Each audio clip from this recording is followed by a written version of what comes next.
Good morning guys, welcome to Family Adventures. So it's mid-October, it's been pouring with rain all night long and we're actually going away today. So Isaac wants to go fishing for a couple of hours. So where do you go fishing just for a couple of hours? We're going to go to that pond in by the seafront, by the Inn by the Sea pub, and see if we can catch some goldfish or maybe a carp.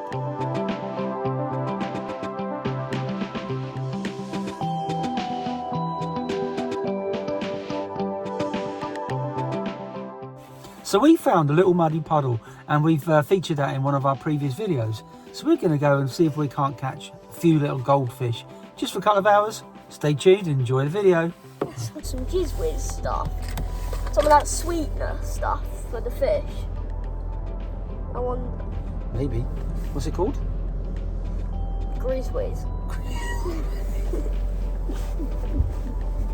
It's not really called Grizwiz, is it? If I ever make bacon. So first things first, let's go get some breakfast. And this is McDonald's! Breakfast of Champions. I'm excited for the next holiday we go to because we can put some particles out and hopefully keep the carp in the area for a long time and just bag up on some 30s maybe. We'll try a little bit of particle fishing, are we, next time? So we need a shopping list then. We need what? Particle fishing, we need to get some hemp seed, tiger nuts, maize. We'll probably just get a great big bag of frozen sweet corn and put it in. Okay. I've never done that before, every particle fishing, but we'll give it a go. You know them bad boilies that you never catch anything on? Yeah. We could just crush some of them up. The ones that I used to always catch fish on, but now they seem to have lost their flavour. You could just crush them up maybe and put some in the mix. Yeah. As well. We could give that a go. That's just a few. Just to get rid of them. Just get rid of them, and then we'll just get a new bag of... It was really weird, wasn't it? Because last year I would put them on, chuck them out there and they'd taste with a PVA bag. And they just yeah. Because there was all them people around the lake and I was pulling out, I pulled out what, 5, 6 carp? And then they asked you what you were catching on. You said, I gave the guy, the two dogs, a handful of my boilies, didn't I? And because I was, we caught. Strange, I've not caught anything this year on those boilies. Quick question to you guys. Do boilies lose their flavour when they're fishing? Because like I said, I've got a massive great big bag of boilies and we caught tons of fish on these boilies last year, but this year it seems like the scent or whatever has gone off. I caught my old PB, didn't I? I caught my £13 one down the margin. Oh yeah, in the margin. That was on the boilies. I don't know how many, like 3-4 pounders I lost that day, like cooked them and just the hook out. Yeah, it was weird. But anyway, today we're going to go and just fish this muddy puddle, aren't we? So we're going to see what happens. In the muddy puddle there's goldfish, there's little crucian. You know what I wonder if there's any small tench, like little tench. I don't know, we haven't got any sweet corn for the tench, have we? Oh, any bread or pellets. Have you got any fake sweet corn in your bag? Could you rig up a fake sweet corn? I do. Mm-hmm. I have another rod as well, so if you want to put a little weight on there with some fake cup double corn and try and catch one of the little carp. Maybe. So armed with coffee in hand, I am here fishing with Isaac in this little muddy puddle. Now for normal people, a normal person, this would be what, 15-20 minutes of fishing? Not for Isaac. Isaac's stamina could outlast the dinosaurs, so that's why I've got the coffee.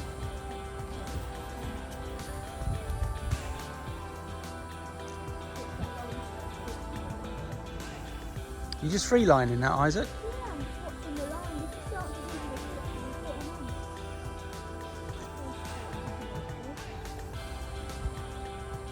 Sometimes he's just so lazy, he just can't be bothered to set a proper rig up. Chuck 2 bits of bread in and a third bit of bread on free line, but all he's got is 1 slice of bread. That's all he brought. So he brought 2. That means 30 minutes of fishing rather than 15.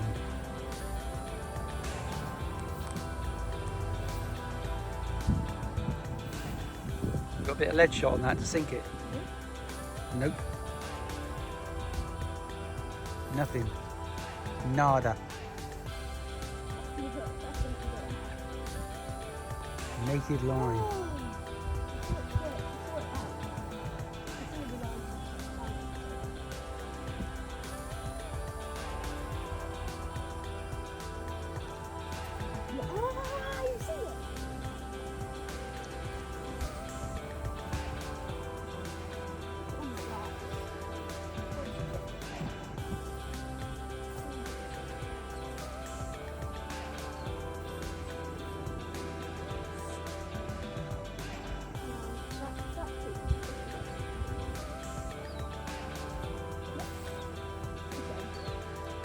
Going around in circles, look at that. Oh, he popped himself off. Oh, try again. If you zoom in on the line, you know when it's sinking and you just see the end sticking out.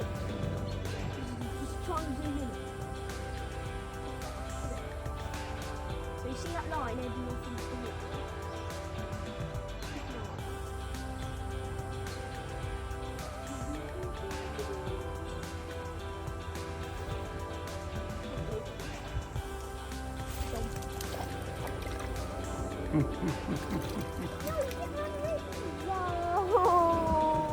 Simple as that, folks. There you go, fishing in a muddy puddle.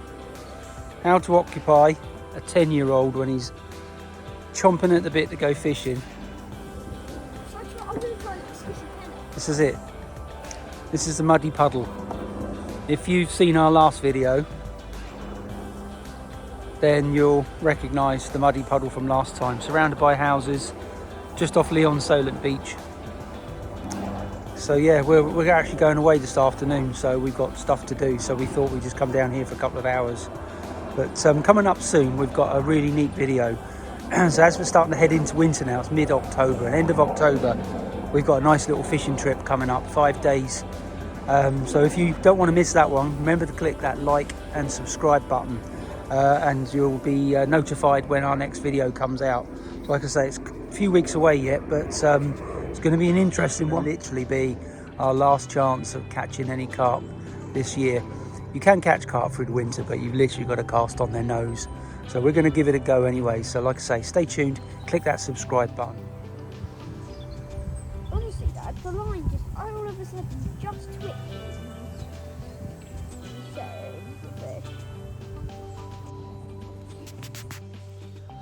So a few people's asked us then, you know, why did we start our YouTube channel? There's actually a number of reasons we've done that. So during COVID and lockdown, Isaac wasn't able to go out and meet his friends and play. So we logged him onto the children's YouTube channel, and he used to watch a lot of children's videos, you know, children's YouTube channels, and there was quite a few good ones actually that he started following, and then I decided to have a look on YouTube, and we found a couple of good channels that we both like to watch and follow, and it really become quite a sort of a crutch for Isaac, helping him get over the fact that he wasn't able to go out, you know, and see and play with other children. But he actually learned quite a lot as well from some of these YouTube channels. So that was reason number one. And then also all through sort of 21, 22, or beginning of 22, Isaac kept asking, you know, can we start our own YouTube channel, Dad? Dad, can we start our own YouTube channel? And I thought it was good, you know, it was going to be prohibitively too expensive. Until I started looking into it, and I found that, you know, starting a YouTube channel is actually the easiest thing to do, and it's quite relatively cheap. You know, you could. I started off with a Wolfgang GA100 camera, so we kind of set ourselves a budget when we set up our YouTube channel, and our budget was £100. So for that £100, I had to get kind of a tripod, a camera, a selfie stick, and software for editing the video. And then I realised I already had software on my iPhone, and to this day I actually use iVideo on my iPhone to edit all the videos. And whilst it's not the best editing piece of software, it's really easy to use, and you know, and it does the trick for what we want it to do. I had to progress on then from the GA100 camera. I moved up the line, I bought a GA200 and then a GA420, and they're pretty good cameras. And as you go further up the price range, the microphones are much better. And again, going back to a trusty old iPhone, I bought some wireless microphones for the iPhone, and the sound is now much better on some of our videos, as you'll see if you're a follower.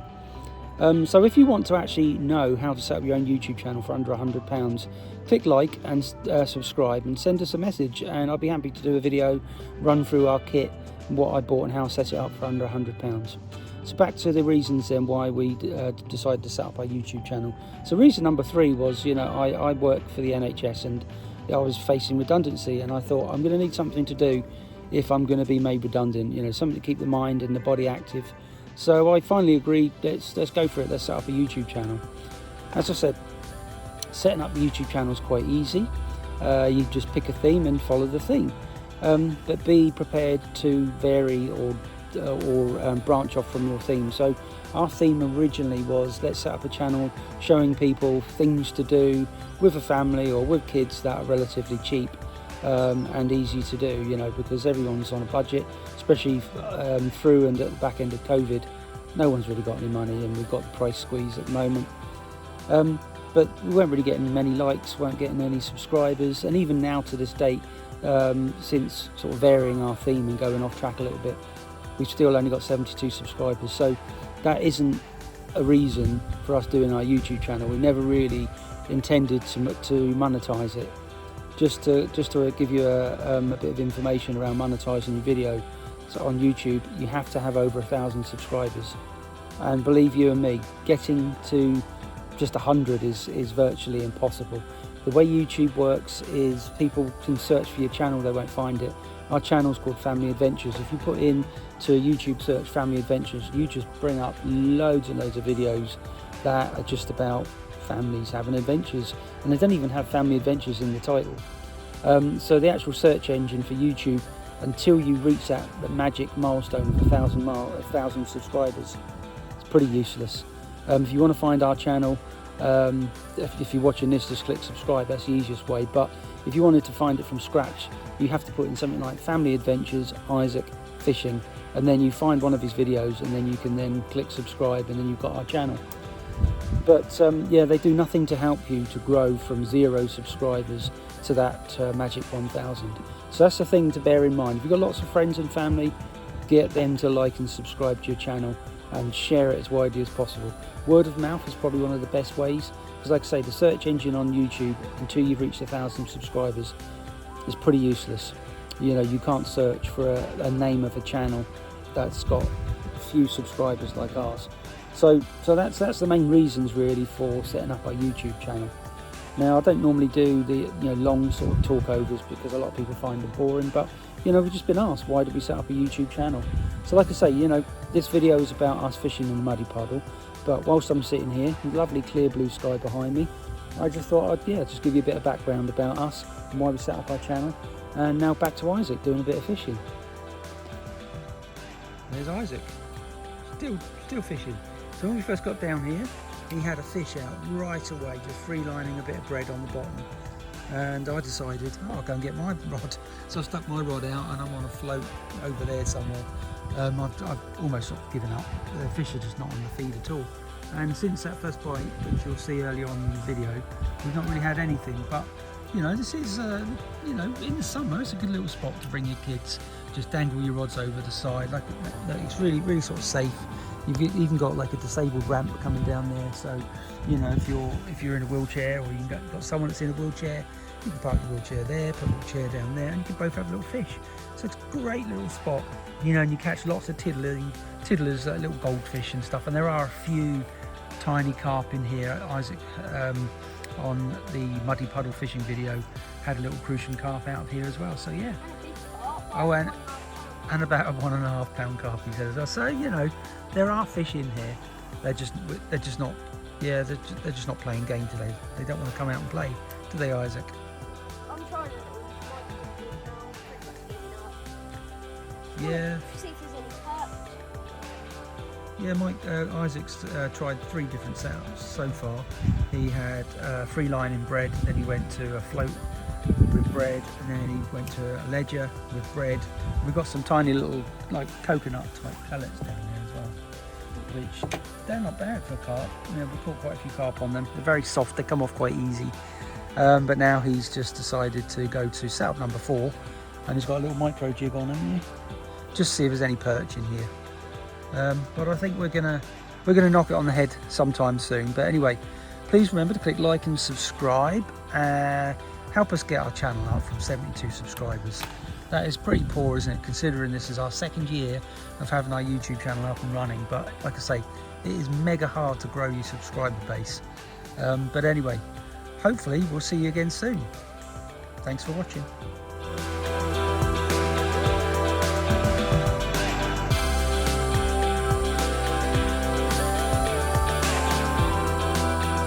We found a little muddy puddle. If you remember that video, continue watching? Yeah. So we found a tiny little muddy puddle right by the beach. So we're going to go and check it out. So we found a little muddy puddle right by the beach.